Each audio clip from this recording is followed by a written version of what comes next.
Hello, here's the storyline of episode 68. At the beginning of this episode, it explains that Dansu is the one who asked Chairwoman Huang to make Gong-hee a permanent employee at Jai's Fashion. Chairwoman Huang initially thinks that Dansu wants Gong-hee to become a permanent employee because of the successful collaboration between Holly and Jai's Fashion.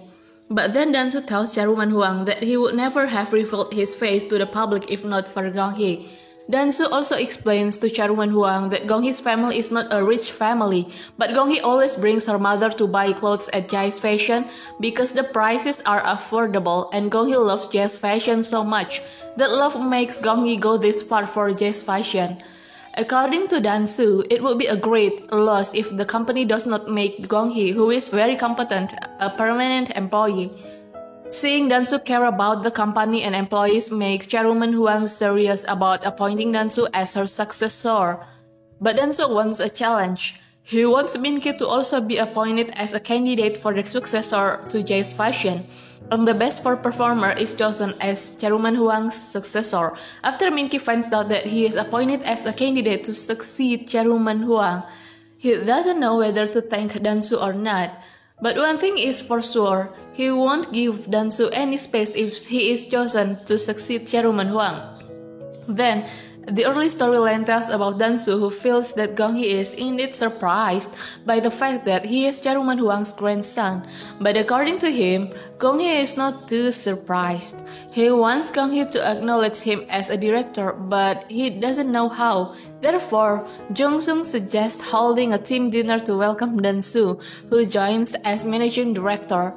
Another story comes from Gong-hee delivering office supplies to Dansu, where Dansu asks Gong-hee to stop acting as if everything is fine when in fact Gong-hee is not fine.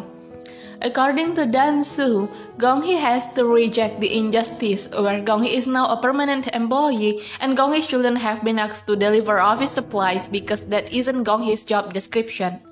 When Gong-hee is about to protest about Dansu who never tells her about Dansu's real life, Dansu instead teases Gong-hee by telling Gong-hee to get out of his room. The next day is the date of Min-ki and Jina's family meeting, but Min-ki doesn't attend the meeting because he secretly hears Jina and Juri's conversation about Gong-hee's pregnancy instead of attending the family meeting. Min-ki meets Gong-hee and he really can't believe that the baby Gong-hee is carrying is his. Gong-hee also doesn't want Min-ki to be involved in her life or her baby, but Min-ki insists on finding a way to be responsible. When Min-ki arrives home, he is really angry and disappointed with Juri who doesn't tell him about Gong-hee's pregnancy, and Min-ki also forbids Juri from interfering in his personal life again. In this edition, Min-ki also tells Jina via phone call that he can no longer spend his whole life with Jina. He cannot marry Jina and this is the end of their relationship.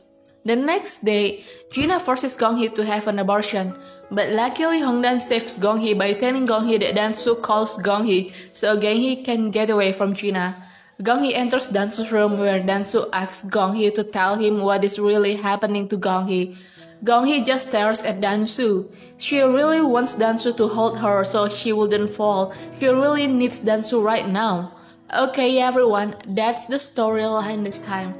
Thank you for watching my video.